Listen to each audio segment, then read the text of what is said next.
What's up, y'all? Sparty here. I want to make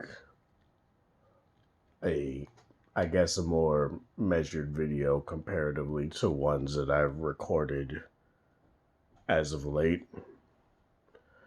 that I haven't really put up because I just don't feel like they're quality enough in terms of how I'm talking about this specific thing. And in a more specific light, it's talking about the issues with the Samsung Galaxy Fold and I guess in a more smaller light, the Apple Air Power Mat and all that, stuff, failed innovations in tech. And I guess it just more has to, it consists more of, I don't know how I'm going to phrase this, but I guess the question I really want to pose and the question that I kind of have come up with an answer for with myself personally is smartphone innovation in 2019 really worth it? Is it worth for these companies to go to these lengths to, put a whole bunch of research and development, you know, funds into, you know, funding a specific project, whether it's some sort of wireless charging mat or a folding phone or a modular device, etc. Is it really worth it for these companies to do these things when in 2019 I feel it's 2019, but in 2019 if it I feel that it's not really worth it.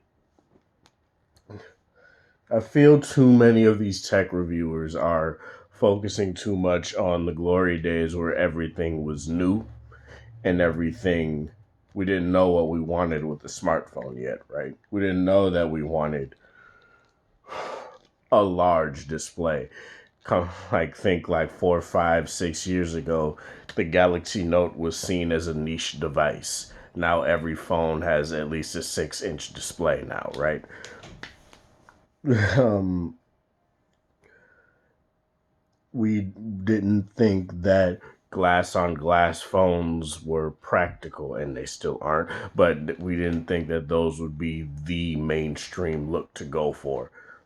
But lo and behold, every phone that I have with me, my V30, my V40 that I'm recording with, my G7, and my 6T, OnePlus 6T that's charging, all glass clad phones, albeit some more durable than others, but that's really nothing I want to go on right now.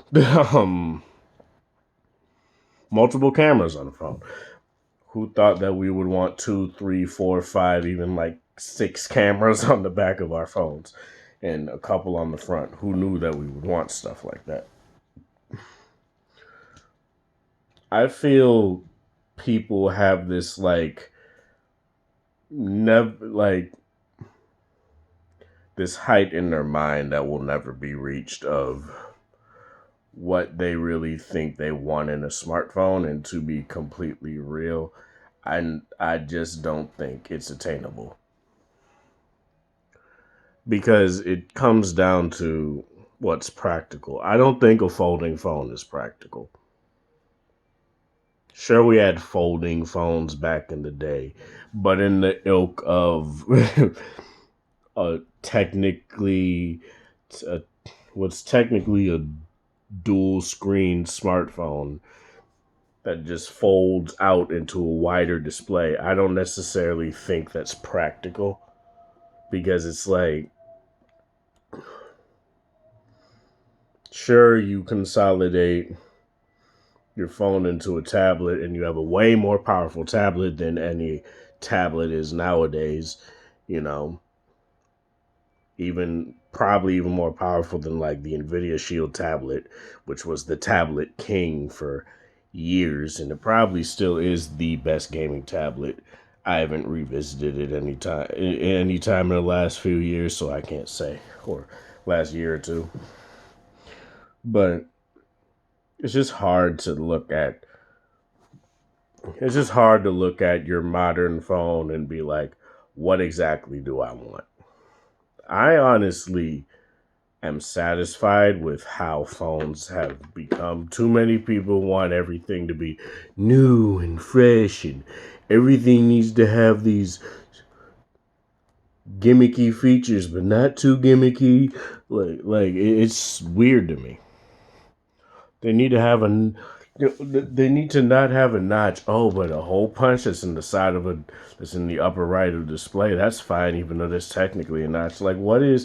What can be innovative but also practical? I feel it's hard to do this nowadays because it's just every phone has to be pretty. Essentially, smartphone reviews are just fashion runway shows. Like, they just show you how the phone looks and just talk about basic stuff like, oh, the camera is good. Oh, the phone feels good in the hand. And it's just not like, I don't know what people want from phones nowadays. And it's getting hard to like legitimately want to go to T-Mobile and try out the G8 and see if I actually want it, because I just don't feel motivated to look at it and be like, yeah, this is what I want. And there's very compelling things in the G8 that I do want. But what is it really going to be? Oh, the headphone jack sounds slightly better than the G7. It has the same size screen, the same quality screen, the same resolution screen. It's just an OLED screen. It has boombox like the G7, but the G7's is better. By better, I mean louder. Stuff like that. Everything else is pretty much identical. Certain place, aside from like more storage and more RAM, which is probably going to be the deciding factor on it. But when it comes down to specs like that, is it really worth it? And I think that's more of how I want to go about these phone reviews now, because it's just not worth it, in my opinion, to scramble to pay off a phone, then go to T-Mobile and then get it, and then just play with it for a little bit. Like, this is freaking great, just to say, it's all right 6 months to a year down the line. It's just, I don't know how I feel anymore. And I'm not burnt out by any means. I haven't been doing this for 10, 15, like over 10 years or anything. But it's just something that's really confusing to me when these smartphone reviewers claim they want innovation. But when a company, say like LG, is like the only one improving on headphone performance with a in your headphone jack, right? Or finding different ways to have, pseudo stereo speakers without having to put top and bottom grills on the phone, or and stuff like that. And it's giving you true professional grade manual modes in your phones. What do you really like? What do people really want? And I guess that's just my question I want to pose. Let me know in the comment section below what you guys feel about this subject here. I'm really interested to hear this. Again, I'm not sure what I want. it's just this weird. It's just this weird feeling I get when tech reviewers say nothing is interesting anymore. It's like, yeah, well, you guys wanted every phone to be made out of fucking glass so it could have wireless charging. So it's a be all. It's a catch-22, man. Like, you can't say, oh, I miss phones that were made out of metal and aluminum, but then want wireless charging. I personally don't care for wireless charging. Like, I've started to use it a bit more, but I've only used it when I don't need to be anywhere quick, and that's very rare. So, but yeah, let me know in the comment section below what you guys think of this. I know I rambled a lot in this video, but I am very confused on what I want to say about this. This is Sparta. Thank you guys for watching. Thanks for the support. Hope you guys have a wonderful Friday, whatever time of day it is in the area. Have a good one. Like the video if you like it, dislike it. If you dislike it, show people that are interested in this sort of content. Thanks for 610 subscribers. I really do appreciate it. And have a good one.